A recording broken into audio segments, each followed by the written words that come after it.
In this video, I'm going to test several e.l.f. products versus high-end formulas. We're going to find out which one is best. In one of my recent videos, I did a blind wear test of a recent launch from e.l.f., their Camo Blush against the Rare Beauty Blush.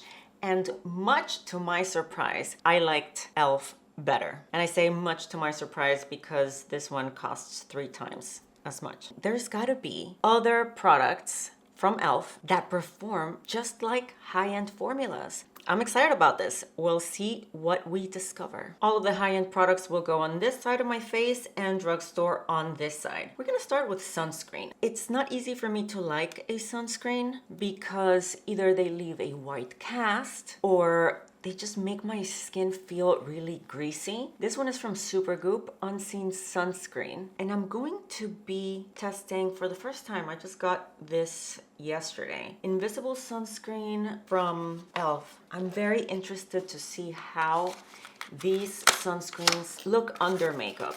Because sometimes by the time that you apply your foundation on top, the sunscreen kind of moves around under the foundation. Ooh, it has a similar feel. The way these two products feel on my skin, it's almost identical. They almost have the same texture. While we let the SPF sink in a little bit, I have to put something on my lips because they feel very dry. e.l.f. came out with lip oils. Lip oils have been super popular lately, and e.l.f. released theirs, which this one I got yesterday, so I've gotten a chance to try it. It looks like this is a dupe of either the Dior Lip Glow oil or the Clarins one. Or when I first opened it yesterday, I was like, there's no way that this $8 lip oil is going to compare to a $40 lip oil. Long story short, I am so impressed with this lip oil. And now I'm gonna put it on this half of my lips.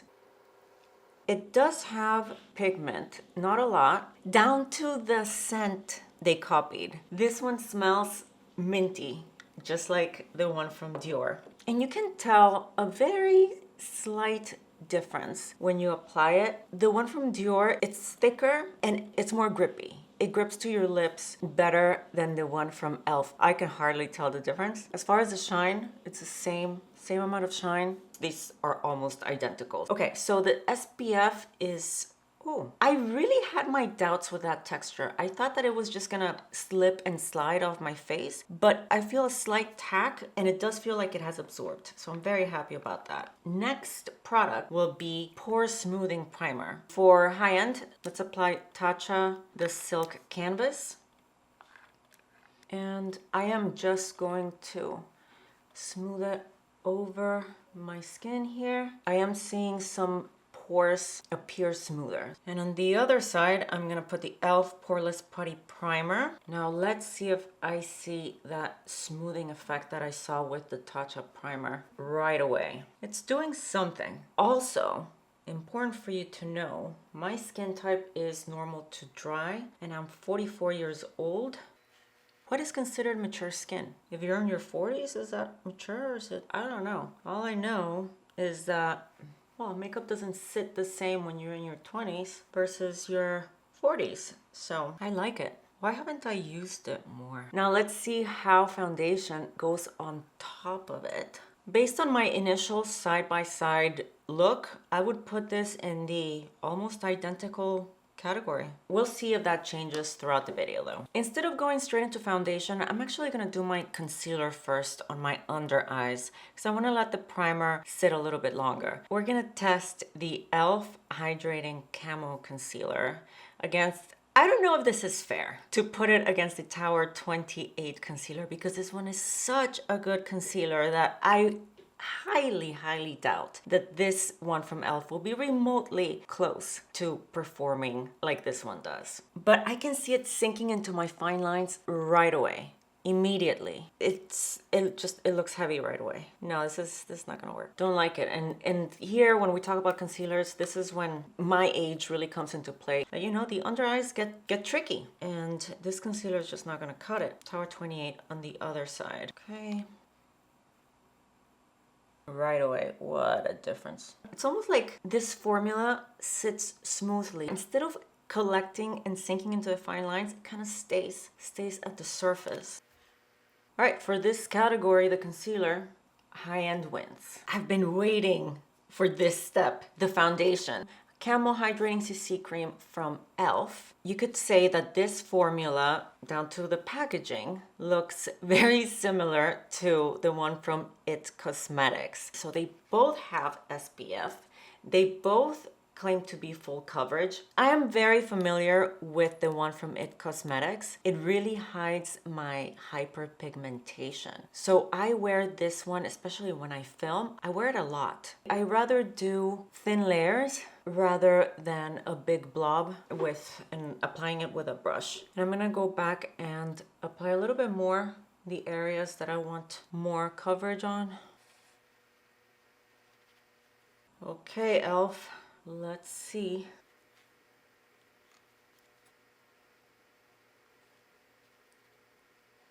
This formula seems to be thinner, but let's do another layer. Okay, so I'm not getting full coverage with e.l.f., but I'm not getting full coverage with It Cosmetics either. I still have some melasma spots there, but I do feel that I get slightly more coverage with the It Cosmetics. Now, as far as the finish, let me try to get a close-up. Okay, so what do you think? To me, they both look the same. Like the finish, as far as like heaviness, if they look cakey. They both look the same, but we'll see how they wear. That's a true test. And for contour, we are going to compare the e.l.f. contour wand versus the Charlotte Tilbury contour wand.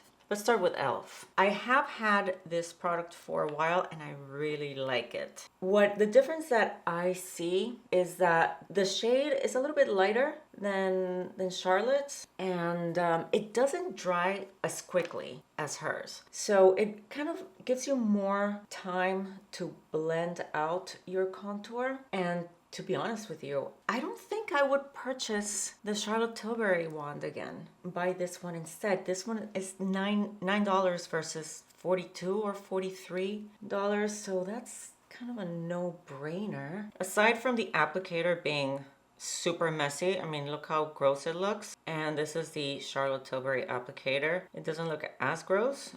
Not nearly as gross, actually, but who cares? And you're gonna see right away the tone of it. You see how much darker it is? Okay, using different brush, but similar density. Let me just get it here on the hairline and move quickly. This product does like to dry fast, but look at that beautiful tone. I'm gonna dot them both on my nose side by side as like contour so that you see the shade difference. You see that? Blend this out. I'm not necessarily trying to do like a full-on like contour, trying to like change or define my nose. It's just that after the foundation, everything kind of looks flat. So contour wands, I think e.l.f. wins. e.l.f. wins this one. Much more affordable. We're overlooking the gross applicator and it works. And now onto blush. These are the products that inspired this video. Both liquid blushes. e.l.f. I have it in Dusty Rosé, and Rare Beauty I have it in the shade Worth. And I couldn't believe that I liked e.l.f. better. I couldn't believe it because these are known for being really standout products. It's a fantastic formula because it's pigmented, because it lasts all day, etc., etc. And I am using a Sigma contour / brush. I really like this blush to blend out liquid foundation because of the dual fibers. Some of the bristles are longer than others. The bristles are not very dense. There's like an airiness to them that works really nicely with liquid and cream products. Now this one looks to be dual fiber as well from It Cosmetics, but it's called Blurring Powder. I've never used it for this purpose of blending out liquid foundations, but yeah, the bristles are a lot more flexible. This is definitely not made for this, but it's working. This one falls in the category of e.l.f.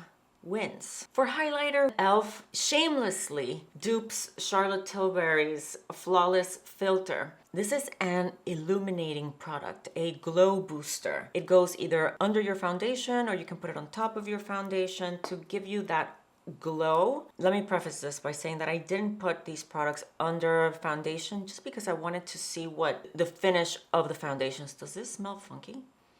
No. No. Okay. I want to see the difference in pearl. Let's see how they both compare when it comes to the level of luminosity that it gives us. This is beautiful because there's no glitter to it. And you see how subtle a luminosity that it adds? That is beautiful stuff. So now let's see if e.l.f. can achieve the same result. Ah, this looks so pretty. All right, e.l.f., let's try it. Humongous Doe Foot, because it's meant to help you spread all over the face. Just like that. I'm gonna grab a sponge.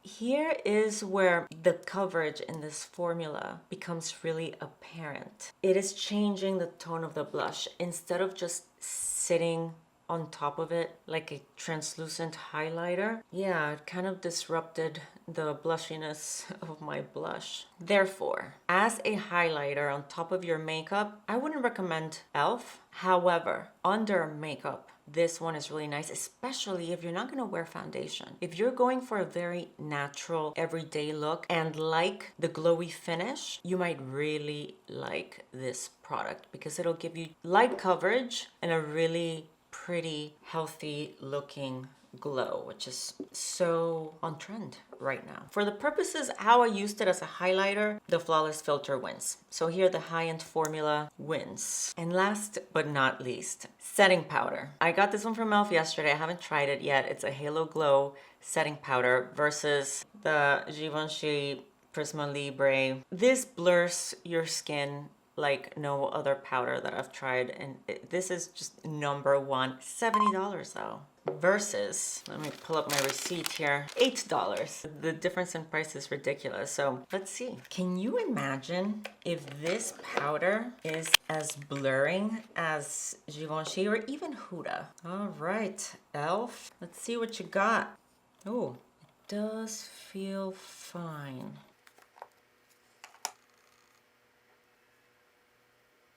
Feeling both powders. Yeah, this one, the Givenchy feels silkier, for sure. Let's see what it looks like on the face. Let's take some of the e.l.f.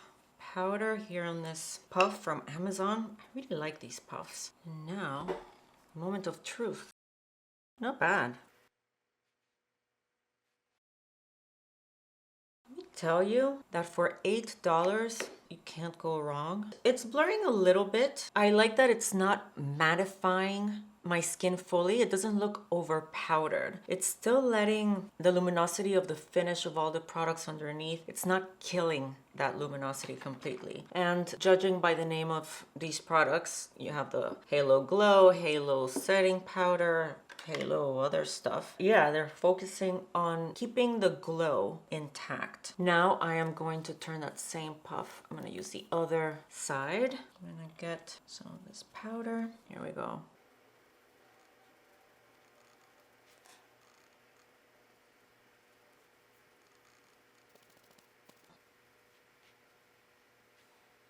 So in this case, I like the high-end formula better, but man, this one is really good.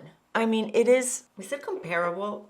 Hold on, let me see. And again, this is thoughts upon right after a fresh application of it. I don't know how this is gonna wear. I don't know whether it's gonna control oils, whether it's gonna help lock in the makeup. Yeah, this side looks better, definitely.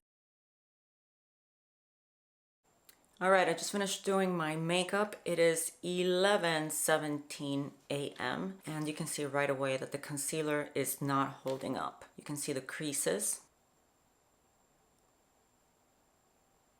All right, I'll check in a few hours. Okay, I'm outside. I wanted to show you in this natural lighting scenario, the concealer, the smile lines. And one thing I didn't notice, because it's hard for me to see what's going on here by my ear, my husband and I were having lunch and he told me, you know, on this side, I'm noticing that it looks kind of like rough around this area. It does not look as smooth as this side. And now that I have you closer, let's look at the under eyes once again. I can see definitely that my oils are starting to come through, which tells me that neither powder is really incredible at controlling oil. And I say that because I don't have an oily skin type. I am more normal to dry. Yet 5 hours after an initial application, I'm seeing that my oils are starting to show. Anyway, I will see you in a few hours for the last check-in. It is now 6 p.m. I've been wearing this makeup for 7 hours. And we continue to see some changes. The concealer continues to look more creased up than the high-end one. Just here around the contour area, it's not looking as smooth as this side. Also, the smile lines continue to wear disgracefully to not wear as gracefully. I mean, look at this. You can see that it's like bunching up in that area.